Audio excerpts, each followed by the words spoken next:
Back to the racing saw, everybody. What's up? Welcome back. All right, well, it's time to get back onto this old girl here. So, what intake are we putting on it? Get a position there. GEM. Let me assemble it here for you, roughly. We are putting a GEM 12-valve intake on my daughter's racing saw.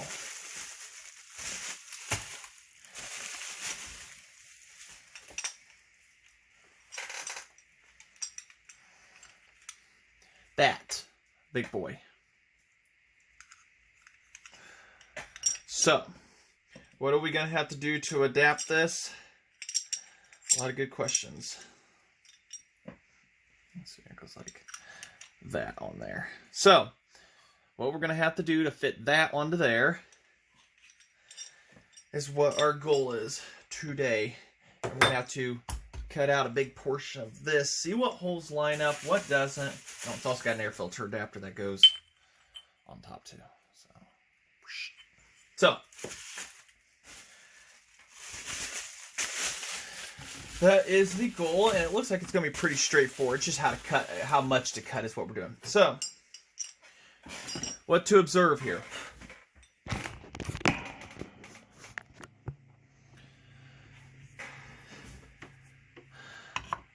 This hole and this hole line up. So that's our good.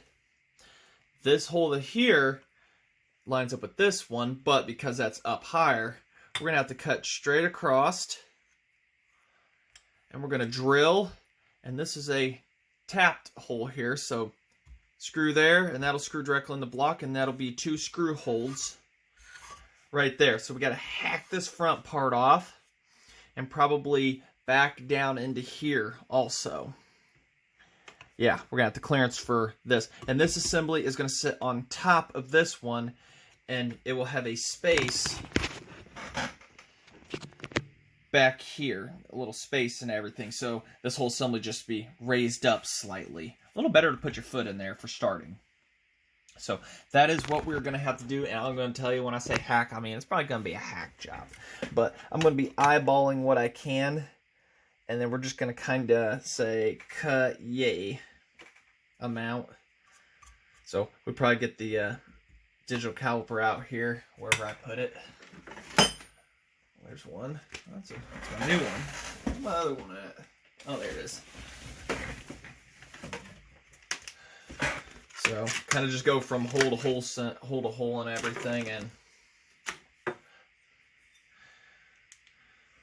I don't know, just put out some crude measurements there and everything. So, I mean, we're just, like I say, we're eyeballing a lot of stuff. So,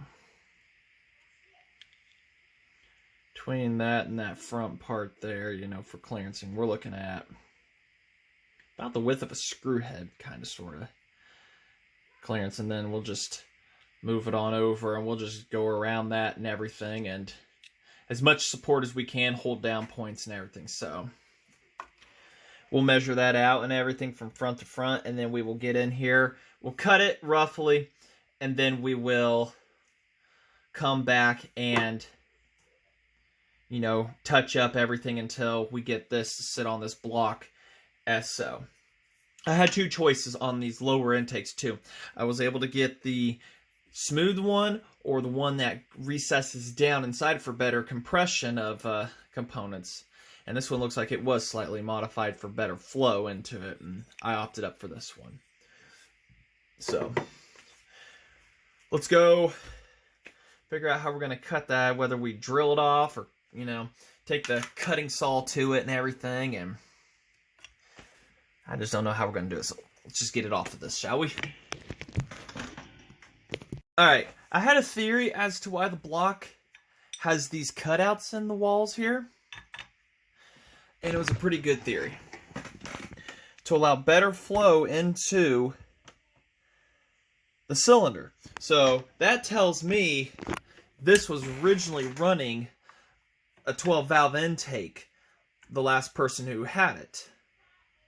So I think this is pretty well and set up and ready for that and everything, and it is really opened up and good. So I think this thing is really going to breathe nicely. So just figured I'd show you that real quick. Oh, yep. Getting ahead of myself, just, gawking at it. Alright, that's enough of that. Gotta get motivated, right? So. Alright, so what do we gotta do here? Kind of, I don't know, roughed into place, I guess. We'll line up holes here of where everybody, let's see where everybody's got to go. All right, so those go there. I got any hardware? I just had one. Or did I leave it on that? I don't know. So that piece of hardware goes down into there. And that lines up that hole somewhat to there.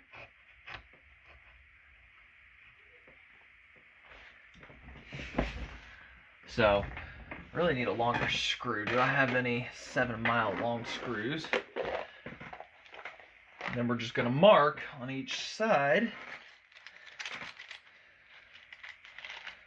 I know I've got way excessively long ones to line stuff up. Nice. Everybody's got to have one of these. And if you don't get one, it's all right. So, we've got that lined up-ish to where we need holes and stuff. So what we're going to do is scribe ourselves, focus where we need to, scribe ourselves a line with something that's not a scribe. And then that is going to be our straight cut point. So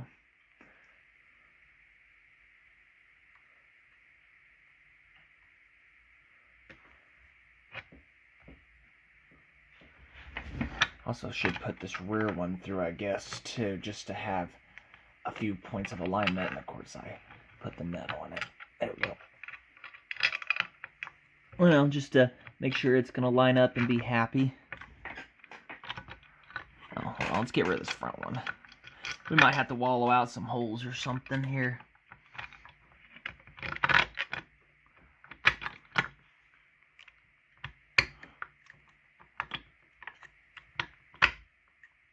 We'll have to wallow some out at the top and everything, but the back one is an absolute must that has to line up because it's got the crucial part. And it may not like it at first, but it'll enjoy me later. So, alright, let's get that scribe.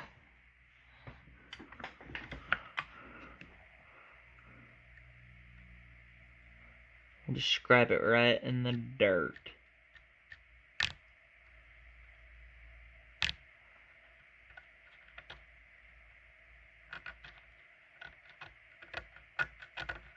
Now, how much of the airbox I plan to keep, I don't know. And so we know to cut there. And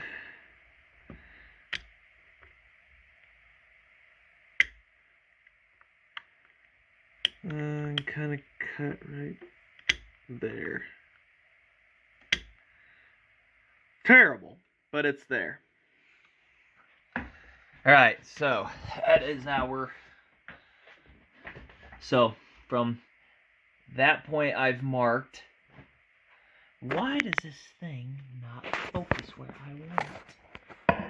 Alright, so from that scribe point forward, everything from there forward is going to be cut off. And we're keeping the rest of it from there back. So how are we going to cut it? Oh, I got a chop saw outside. I mean, it would make life easier. I don't know if these are made of magnesium, though, or not. That's a chance we're going to take. I think they are. And after a few engineering cuts on the chop saw, we now see where we need to do some finalized stuff at. So, We need to hand cut out some stuff there. Might as well just cut out all of this. It's not going to do us any good. Clearance this.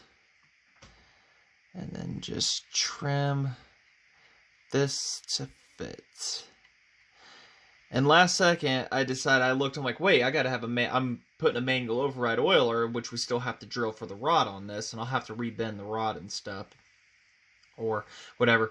The valley for it to be able to, I wanted to retain that hole there, as you can see. So, we've got to just do some minor fine-tuning clearancing. Drill one hole, and we should be set for this thing to sit down on top of the intake. So that's where I'm going to be getting out the porting tools. I'll just get those out, and I'll do that all outside and everything here, and maybe a time lapse of it and everything. We'll take the saw head out there and do that and everything. So get the breathing baskets outside, because I really don't want to breathe in aluminum dust. So let's go do that.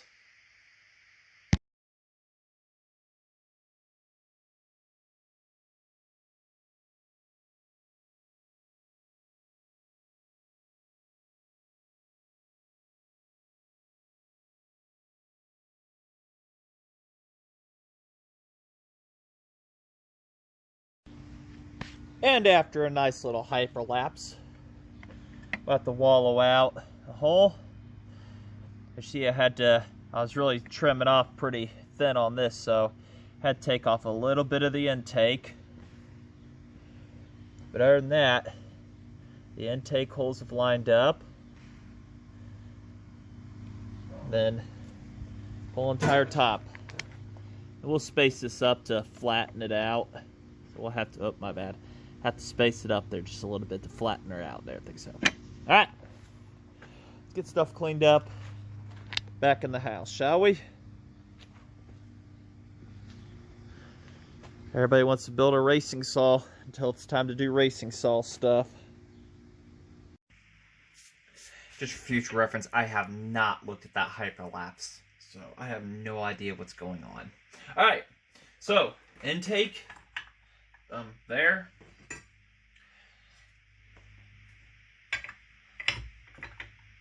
That's there.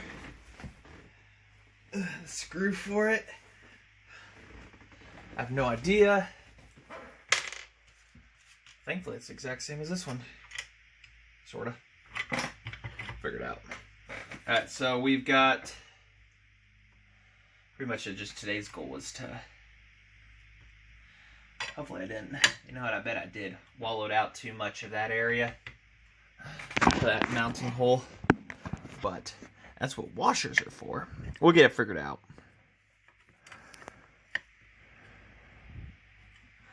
We'll get everybody situated here and lofted up and holes drilled. We'll get all mounting stuff. Like I say, I overdid that slightly, forgot about it.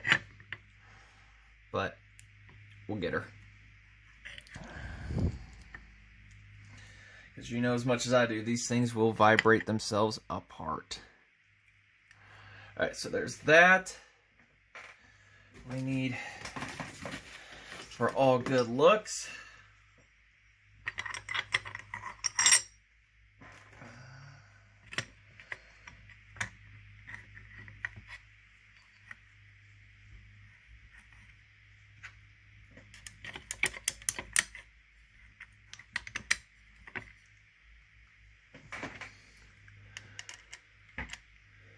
make sure mock-up wasn't a complete failure today.